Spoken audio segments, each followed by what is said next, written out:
when we're dealing with basic arithmetic, we see the concrete numbers there. We'll see 23 plus 5. We know what these numbers are right over here, and we can calculate them. It's going to be 28. We can say 2 times 7.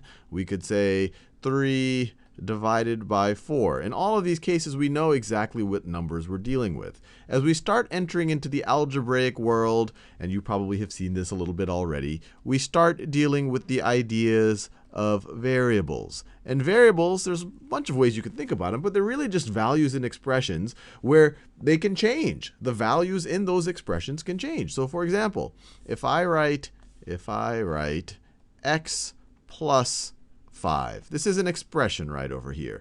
This can take on some value depending on what the value of x is. If x is equal to, if x is equal to 1, then x plus 5, our expression right over here, is going to be equal to 1, because now x is 1. It'll be 1 plus 5, so x plus 5 will be equal to 6.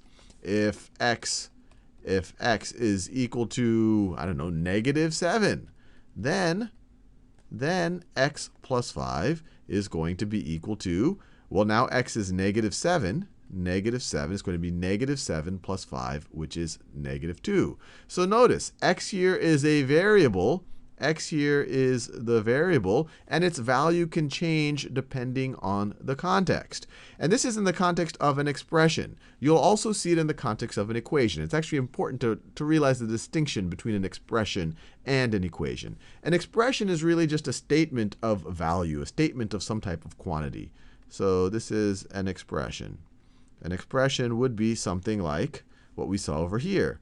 X plus 5. The value of this expression will change depending on depending on what the value of this variable is. And you could just evaluate it for different values of x. Another expression could be something like, I don't know, y plus z. Now everything is a variable. If y is 1 and z is 2, it's going to be 1 plus 2.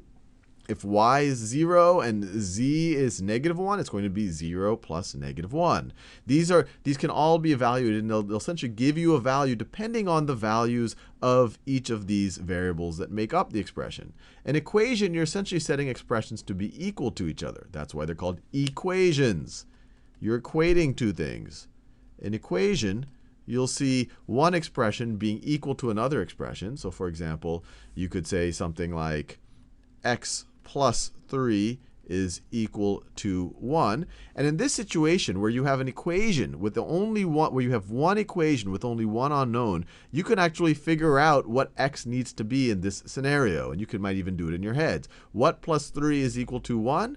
Well, you could do that in your head. If I have -2 plus 3 is equal to 1. So in this context, an equation is starting to constrain what value this variable can take on. But it doesn't have to necessarily constrain it as much. You could have something like x plus y plus z is equal to 5. Now you have this expression is equal to this other expression. 5 is really just an expression right over here. And there are some constraints. If someone tells you what y and z is, then you're going to get an x. If someone tells you what x and y is, then that constrains what z is. But it depends on what the different things are. So for example, if we said y is equal to 3 and z is equal to 2, then what would be x in that situation? So if y is equal to 3 and z is equal to 2, then you're going to have the left-hand expression is going to be x plus 3 plus 2 is going to be x plus 5. This part right over here is just going to be 5. X plus 5 is equal to 5. And so what plus 5 is equal to 5? Well, now we're constraining that x would have to be equal to 0. But the important point here, hopefully you realize the difference between expression and equation. Equation is essentially you're equating two expressions. The important thing to take away from here is that a variable can take on different values depending on the context of the problem. And to hit the point home, let's just evaluate a bunch of expressions when the variables have different values. So for example, if we had the expression x to the y power. If x is equal to 5 and y is equal to 2, y is equal to 2, then our expression here is going to evaluate to, well, x is now going to be 5. X is going to be 5. Y is going to be 2. It's going to be 5 to the second power, or it's going to evaluate to 25. If we change the values, if we said x, let me do it in that same color. If we said x is equal to -2 and y is equal to 3, then this expression would evaluate to, let me do it in that. So it would evaluate to -2. That's what we're going to substitute for x now in this context. And y is now 3, -2 to the third power. -2 to the third power, which is -2 times -2 times -2, which is -8. -2 times -2 is +4, times -2 again is equal to -8. Is equal to -8. So you see, depending on the values of these expressions, we could do even, we could do more complex things. We could have an expression like the square root of x plus y and then minus x, like that. If x is equal to, let's say that x is equal to 1 and y is equal to 8.